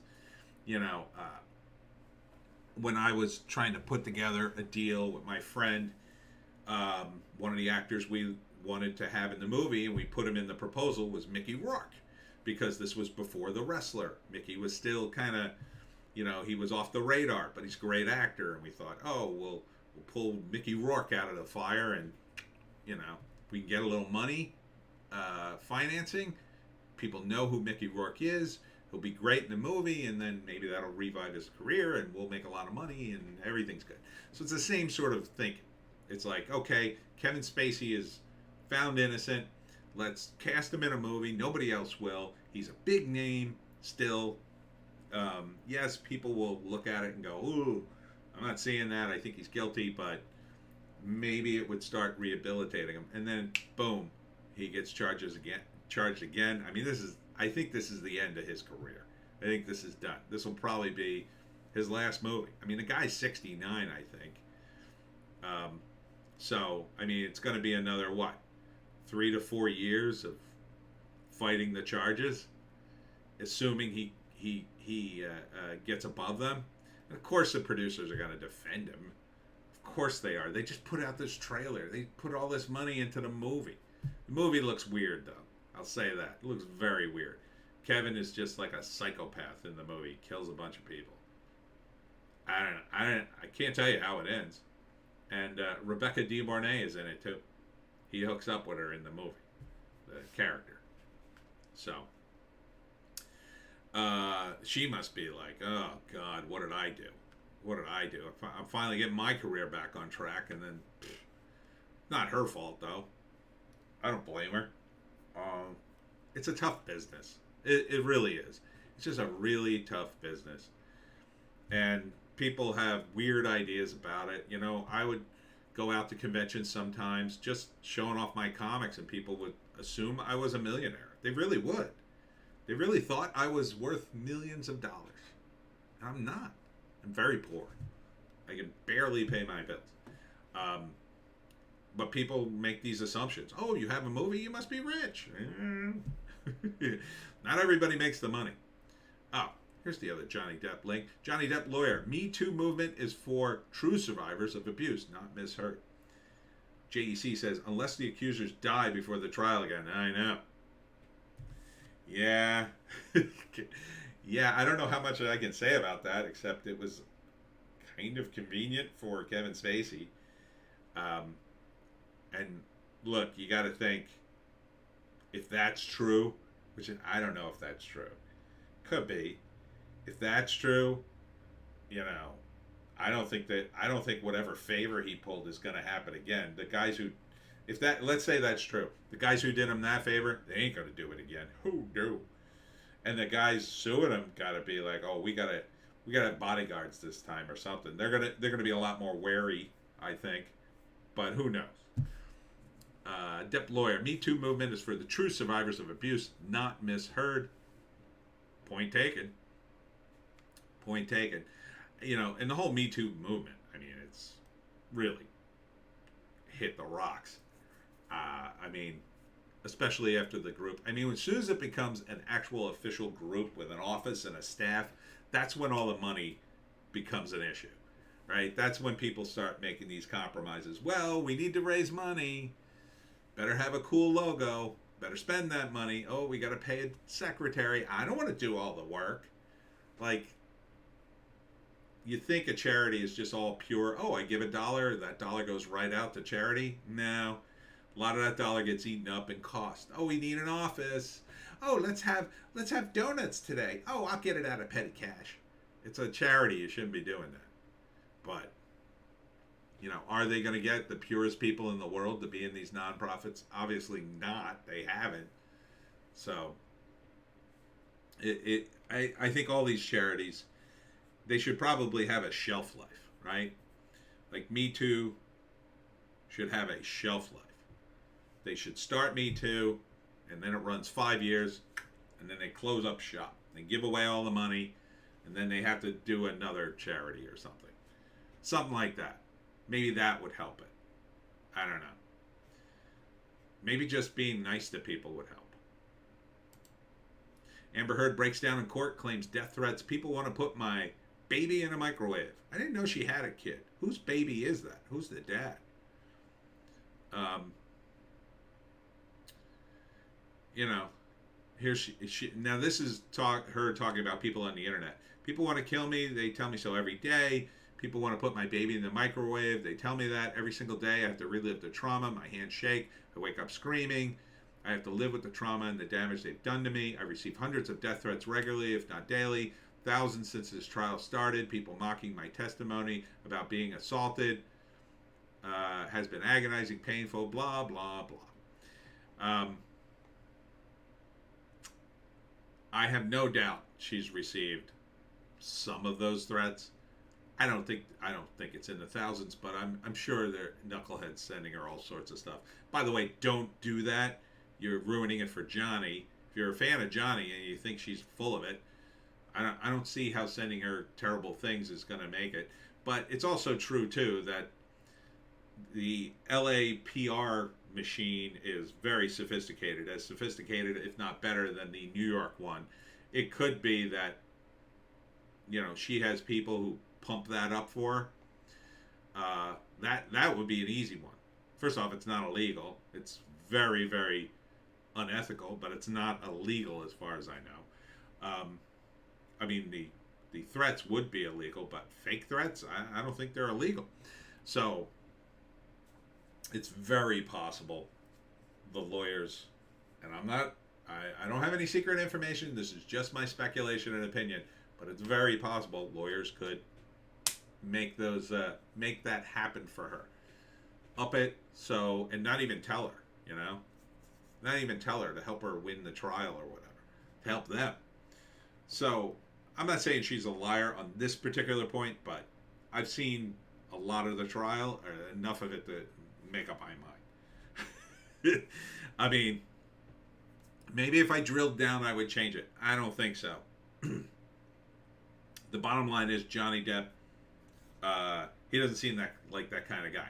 Now, there have been other guys throughout the history of Hollywood I've seen and gone, oh yeah, I could see him hitting his kids, or hitting his wife, or hitting whoever. You can see it. You can see it because there's an intensity to them. You know, there's an intensity to them. It comes out in your work. I think it really does come out in your work.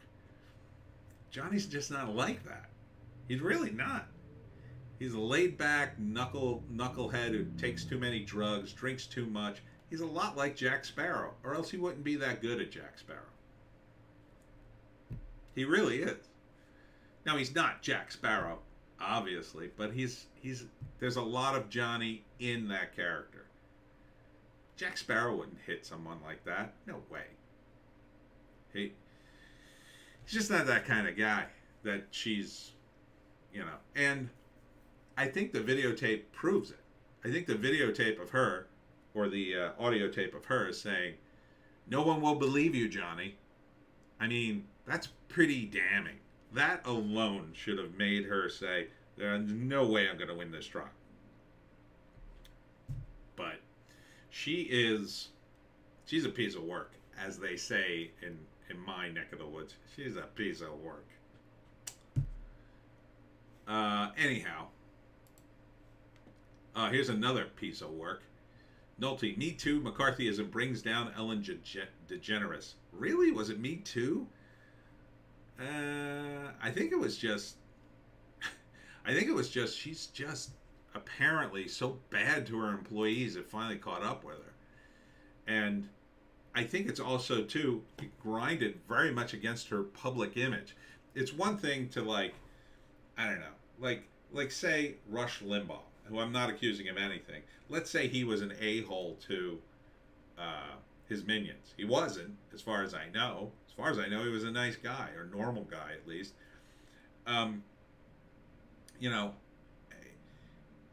it almost would go a little bit with his brash personality, but he wasn't. Howard Stern treated most of his guys relatively well.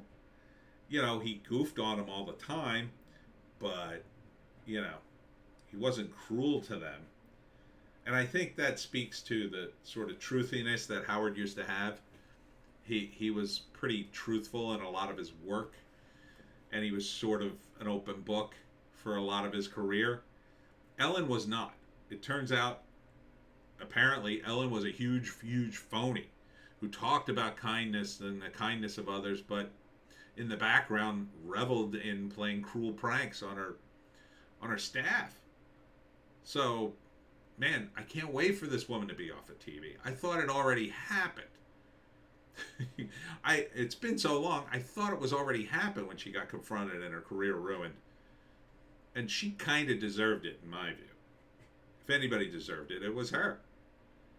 And it's not like people have come out in her defense that, oh no, she's actually a nice person. These are false accusations. I mean, she hasn't really come out as far as I know.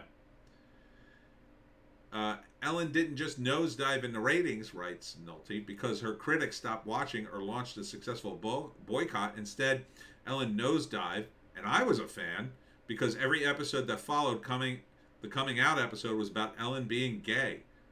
Oh, interesting. Although it tried, the show stopped being funny and insightful to the human condition. Suddenly, a character that identified as many things, complicated things, interesting things, decided to identify solely by her sexuality, and that was tedious.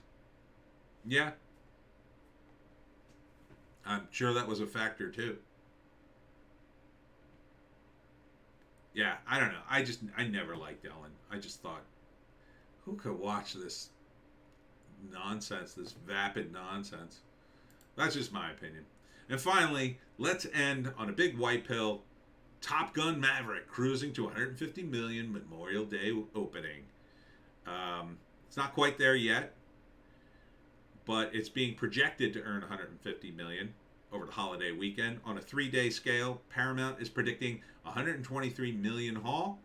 Easily the new record debut for Tom Cruise, whose previous best was set at 64.8 million for War of the Worlds. Oh man, that movie sucked, I thought. JEC says, I remember when she came out on a show in the 90s, it was a huge story and got canceled within a season. Yeah, who cares? Who cares? No one cares, especially now. Like, coming out as gay was like edgy in the 80s, maybe the 90s, and that's it. It's over, Hollywood. It's over. Being gay is over. Being trans is done too. Sick of hearing about it. No one cares. No one cares. No one cares who you bang or what you do in your private life. Go do it and shut up about it for 10 seconds. JEC, 150 million, the first Top Gun movie was terrible. Yeah, you know, I watched it and I didn't think it was terrible, but I just thought, yeah, this is an 80s movie. Yeah, rah-rah America. Guys playing volleyball. An old song. I mean, hot girls. It was just a standard 80s movie to me. That's the way all the movies were back in the 80s. Remember Iron Eagle and all the movies that came after it? It's like, yeah, okay, Top Gun, sure. I don't think I saw it in the theaters, though. Maybe I did.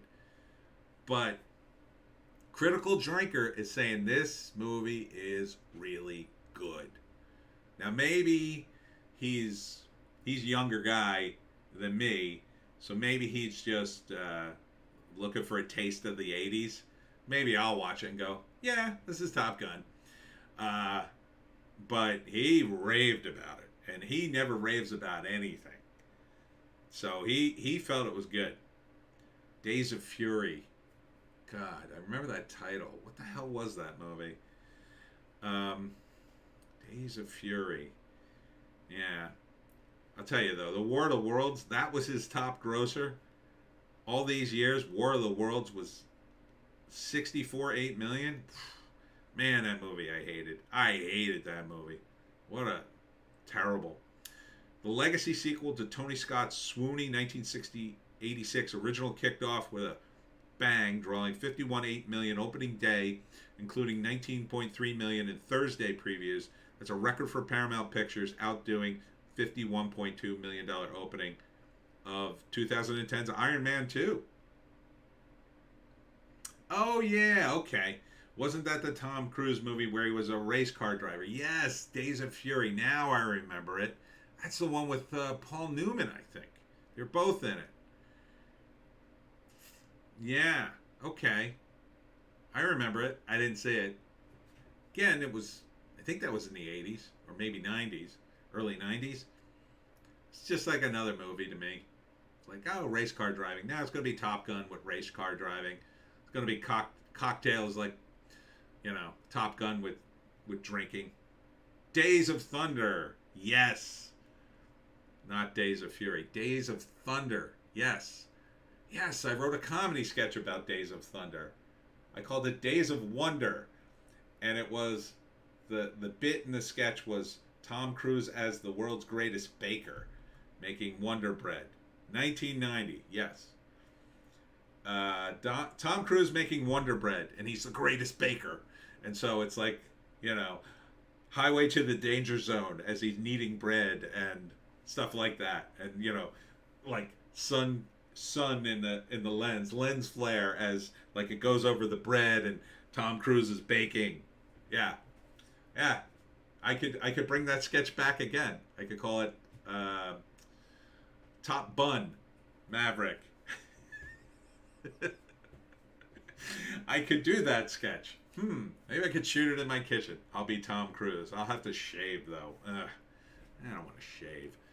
And I don't look enough like Tom Cruise to pull it off. But yeah, I think I'm going to go see this. I don't know when. Maybe I'll go Monday. Born on the 4th of July. It's like Top Gun, only with PTSD. yeah, exactly. What else? Rain Man. It's like Top Gun, only with an autistic guy. What else? Interview with a Vampire. It's like Top Gun with vampires. Highway to... yeah, because Tom Cruise is always the best at whatever he does in every movie ever. He's always the best. Except in Eyes Wide Shut, which is, in my view, what's worse, Eyes Wide Shut or War of the Worlds? I have to say Eyes Wide Shut. It's terrible. It's a brutal movie. It's so boring. It's the only movie I've seen with a wife and husband couple in the movie, and I didn't believe that they were married in the movie, even though they played a married couple and were a married couple. Clear and Present Danger. It's like Top Gun, only with war crimes. That's right. Is that the one where Jack Nicholson, You Can't Handle the Truth? Was that You Can't Handle the Truth? Which movie was that? He's been in so many movies. I'm shocked, though, that the highest grossing movie of Tom Cruise was War of the Worlds. All the movies he's been, I liked him in Collateral, Top Gun with Hitman. I think that's a good movie. I knew that one wouldn't gross, 100 million, but it's a really good movie. Rain Man. You Can't Handle the Truth. Okay, yeah, it is that movie. Right. What else? Oh, Taps. He was in Taps. Although that's not really his movie. Mission Impossible. How is Mission Impossible not beating 64 million in a weekend? That's crazy. Mission Impossible didn't beat that score? Are they playing with the... Maybe it's because they're charging everybody an extra buck. Ugh. They're going to charge everybody an extra buck for this one. I know it. I can already see it. I'm going to call up and I'm going to say, you charging an extra $1 for this movie? And they're going to be, yeah. And I'll be like, F you. And then when am I going to see it? I got to find somebody with Paramount Plus and go over to their house, I guess. All right. I got to wrap things up here because it's 3:36 and I got to edit some books. Yeah, 64 million sounds low for his top movie. Right? For Mission Impossible? You're telling me Mission Impossible didn't crack 65 million on a weekend? All of Mission Impossible movies? How many does the guy got to make? Maybe this current one will. Wouldn't that be something? He cracks both. I mean, he's coming out, I think, July 4th weekend with that movie. So he could crack it. It's ripe. It's ripe. I mean, especially on the heels of this. People love Tom Cruise again. And then they go into Mission Impossible. Jerry Maguire, yeah, it's like Top Gun only with disgraced sports agents. Legend, it's like Top Gun with goblins and fantasy creatures, and Tim Curry. What other Tom Cruise movie? Has he done a Western? Has he done a Western? I can't think of a Western that Tom Cruise was in. It'd be funny if he did one. Because then he'd be the best gunfighter ever. I don't think he's done a Western. I can't think of one. A Few Good Men. Yes. That was the Jack Nicholson one. Clear and Present Danger. I can't remember in my head. All right, I got to go to the IMDb. Now I have to do IMDb Tom Cruise. All right, we're going to go through all of them. I should wrap this up, but I'm going to go through all of them. Tom Cruise. All right, let's start in chronological order. All right, there's Endless Love. I don't remember that. Taps, I remember. Losing It, The Outsiders, Risky Business. All right, and then All the Right Moves. This is where he gets big. Legend, and then Top Gun. Okay, he was in The Color of Money. Oh right, yes, I'm thinking The Color Purple. Yeah, The Color of Money. That's Top Gun with Pool. Clear and Present Danger was a Harrison Ford movie. Right. Cocktail, Top Gun with bartenders. Young Guns. Oh, okay, he was. Oh, he was uncredited, though. He was a henchman shot off a roof in Young Guns. Rain Man, Top Gun with autistic guys. Born on the 4th of July. Days of Thunder, there it is. Far and Away. Oh, yeah. That's like Top Gun with frontiersmen. There's A Few Good Men. The Firm, Top Gun with lawyers. Interview with a Vampire, Mission Impossible, Jerry Maguire, Eyes Wide Shut, terrible. Amy Mann, Save Me. Oh, it's a video music short. Magnolia. It's like Top Gun with, I don't know, a guy who gives, I don't know what he did in the movie. He's like a speaker in the movie. Mission Impossible again. Vanilla Sky, which I didn't see. I hear it's decent. I don't even know what he does in that. Minority Report, that's Top Gun in the future. Austin Powers. Oh, right. I guess he missed a cameo in that. The Last Samurai, Top Gun with samurais. There's Collateral, that's a good movie. War of the Worlds, terrible. Mission Impossible again. Lions for Lambs. What the hell is that? I don't remember that. Tropic Thunder. Oh, he's so good in that. So good in Tropic Thunder. Valkyrie. He's like a pickup artist and life coach in that one. Right, okay. So it's Top Gun with a pickup artist. Night and Day. Oh, I hear that's unwatchable. That's the one with Cameron Diaz. Mission Impossible. Rock of Ages. Ugh. I saw the Rock of Ages as a play, and it's brutal. It's absolutely brutal. And, God, I can only imagine the movie must be equally as brutal, if not worse, with Tom Cruise as a rock star. So I guess that's Top Gun with rock stars. Jack Reacher, horribly miscast. He's too short for the role. So Oblivion, Top Gun in the future again. Edge of Tomorrow, Top Gun in the future. Mission Impossible, Jack Reacher again. The Mummy, another. What the hell were you doing, Tom? That he's not the Mummy. Like, he should have been the Mummy in this. He should have been the Mummy. He could have done a whole, I'm trying to be Boris Karloff kind of thing. Would have been great. I don't know what he was thinking. American Made. I vaguely remember that. Mission Impossible again. And then Top Gun. And then what has he got coming out? Mission Impossible Dead Reckoning. That's going to be July. And then it's like part 1 and part 2. Okay, a 2-part movie. I don't get that. Untitled SpaceX project. That's going to be interesting because he's actually going to space to shoot this thing. And Live, Die, Repeat? Is that? Sounds like the same. Yeah, it's the Edge of Tomorrow sequel. Yeah, I think that's a dumb move too. I mean, Tom Cruise, he could be in anything. Does he not know this? Does Tom Cruise not look at that picture? Does Tom Cruise not know he can be in anything he wants? And that's the movies he picks? I don't get it. JEC, maybe if the mummy was a metaphor for plastic surgery where he looks really young until he turns into the mummy. I just think he could have done the whole, like, actors love to emulate other actors in Hollywood, and Boris Karloff was famous for the mummy because they actually built a giant oven for him so he like put on makeup and then they baked him in the oven to make him look all dried out. And like, he could have done something like that. It could have been a whole effects thing, and then how he was using the effects to act, and it could have been a whole actory thing. And I think Tom Cruise would have been into that. I think they were just trying to make the Universal Monsters. That was like the beginning. What year was that? I think they were kind of trying.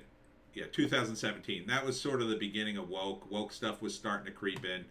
So it was like, oh no, one of the monsters has to be a girl. One of the monsters has to be a girl, everybody. Let's make it the mummy. Like, I don't know why you would do that. I guess so Tom Cruise could look handsome. It just doesn't make any sense. Yeah, it was some kind of cloth that made him look so super wrinkly. Yeah.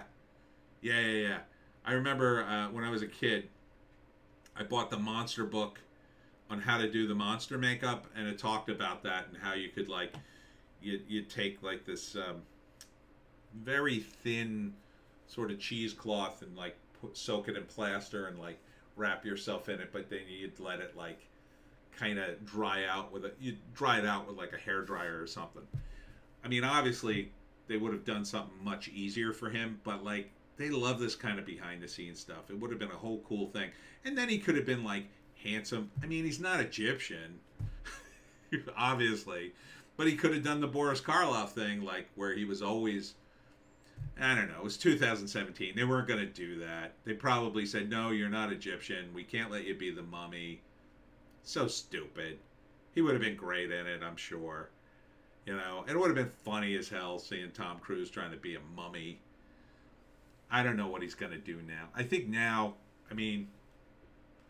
Live, Die, Repeat, that's just going to be boring. It's going to be the same damn movie. I think what he needs to do now is just do an acting movie. Do like a real acting movie, like a drama, something like that. Some really cool drama where he could really act. Say he was Roman, tie into Cleopatra. Yeah, you could. I don't know. They didn't do that to the Romans, though. I think he could just do it. I think he'd just say he's Egyptian, put some makeup on him. Who cares? But you can't do that today because Hollywood. I mean, the guy who played the mummy in the Brian Fraser film, I don't think he was Egyptian. I don't even think he looked Egyptian now that I think about it. Kind of looked a little pudgy for the role, quite frankly. So, I don't know. He could have been the werewolf. They should have made him the Wolfman. That would have been cool. He would have been. He could have kind of be like an Alon Chaney type and done all that. But they kind of just done that. So with Hugo Weaving as the guy who hunted the werewolf. And it was what's his face? Del Toro, not Del Toro, Benicio del something, who was the werewolf. I don't know. Tom Cruise got to do, I think, if he's going to do more leading man stuff, I'll tell you a role he could do. Right now. It'd be great if they made him Indiana Jones. He could take that role like that. He'd be great. Tom Cruise as the new Indiana Jones? Oh, yeah. Yeah. Instead, they're going to ruin him. Or just some action role. Something new. Del Toro. It is Del Toro. Okay. I'm thinking of the director. Benicio del Toro. He could do so much. I mean, Tom Cruise could do so much. They could do... He could have certainly done a superhero. He could have certainly been Iron Man. That would have been neat. He could probably do Mr. Fantastic. He'd be good in that role. I think people would like him in it. It's a little too Tom Cruise-y, but he could. He's an act. He's a good actor. He's a good actor. You know. He could do something where he just has a drama, in a military drama. I mean, I think that's where they're going to head now, right? Because this movie's going to be friggin' gigantic. So the next role will be either do another Top Gun movie, or do another military movie where he plays a guy in the military doing something in a thing. You know, that'll be after Live, Die, Repeat. Assuming he survives space. But he's Tom Cruise. Can't even space can't beat Tom Cruise. All right, I gotta be done. May the L. Ron Hubbard biopic with him. Oh yeah, he'd do that. That'd be an easy one for him to do. I don't know, maybe not because of the rumors at the end. It would have to be a total, L. Ron Hubbard like promo, like he was the greatest guy who ever lived. I don't think he would do it though. I don't think he's that down with it, especially now the Scientology church seems to be smartly taking a back seat now after getting whaled by Lisa Remini and a bunch of documentaries about them. I think they're wisely pulling back, to consolidate, and they should. They probably getting their heads kicked in with all their taxes. I mean, well, they don't pay taxes, but they got overhead. They definitely got overhead on all their properties. I don't know. The church would flip the bill for the budget. Maybe. I don't know. Who would distribute it, though? After Battlefield Earth? I mean, that maybe they would do. Like another L. Ron Hubbard book. Other than Battlefield Earth. Or maybe a remake of that. But I don't know. It didn't work out so well for John Travolta in that realm. So, I mean, that's a movie they still make fun of. Battlefield Earth. That's a ridiculous movie. Anyhow, I'm going to go. Thanks for joining me, JEC. And Harry ML. Hope you didn't just tune out after I started talking about how much I like guns. JEC says, show the part where L. Ron Hubbard tried to summon the Antichrist with Jack Parson and ended up stealing his Parson's wife. Oh, wow. Oh, I don't even know that story. I'll have to check into that. But I gotta go. Thanks for tuning in. I'll do some more videos later. Odysee and Bitchute. Not sure what my second video will be. And don't forget, tomorrow I will be in Flemington, New Jersey. It's north of Raritan for the Flemington Summer Book Fest. Hope to sell a lot of books. Thanks for tuning in. True story, says JC. I will have to look into it. Thanks for tuning in, JC. We'll see you